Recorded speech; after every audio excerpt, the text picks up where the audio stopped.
When the AV Club travels, we always make time to visit pop culture landmarks. If something memorable happened in the world of film, TV, books, or music, we want to go there. We're not just tourists, we're pop pilgrims.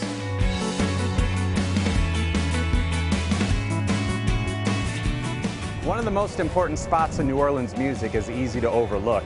And when you're here in the French Quarter, nothing really stands out unless it's lined with neon. So Preservation Hall looks a lot like just another old building. But when you've been producing some of the city's most vibrant jazz for 50 years, you don't really need to shout. Today, I'm going to be talking with Lloyd Miller, the venue manager of Preservation Hall. Long before this actually was a music venue, it was a lot of other things. Can you tell us a little bit about what went on here before bands played? Yeah, well, the original building was built in 1817. Most recently, before it was Preservation Hall, it was an art gallery run by a man by the name of Larry Borenstein. Larry Borenstein discovered that he could do a lot better if he stayed open later at night, but he had to have something sort of going on in order to do so. So he found all these wonderful elder jazz musicians. Some of them were playing around town, some of them hadn't played in a long time, but had really started out playing with the first and second generation of jazz players ever. It went from being Associated Artists Gallery to being Preservation Hall in 1961 when Allan and Sandra Jaffee came down.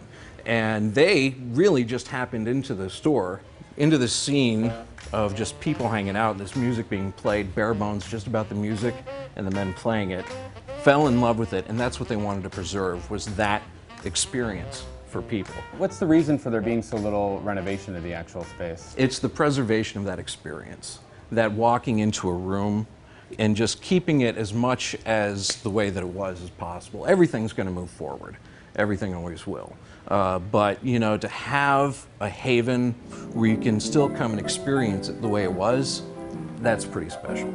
I ain't gonna give nobody none of my jolly roll. The preservation is not about the venue itself. We try to remain very active in the community of our musicians, especially the older ones, because they're a treasure. They're the ones who have the knowledge that's been passed forward.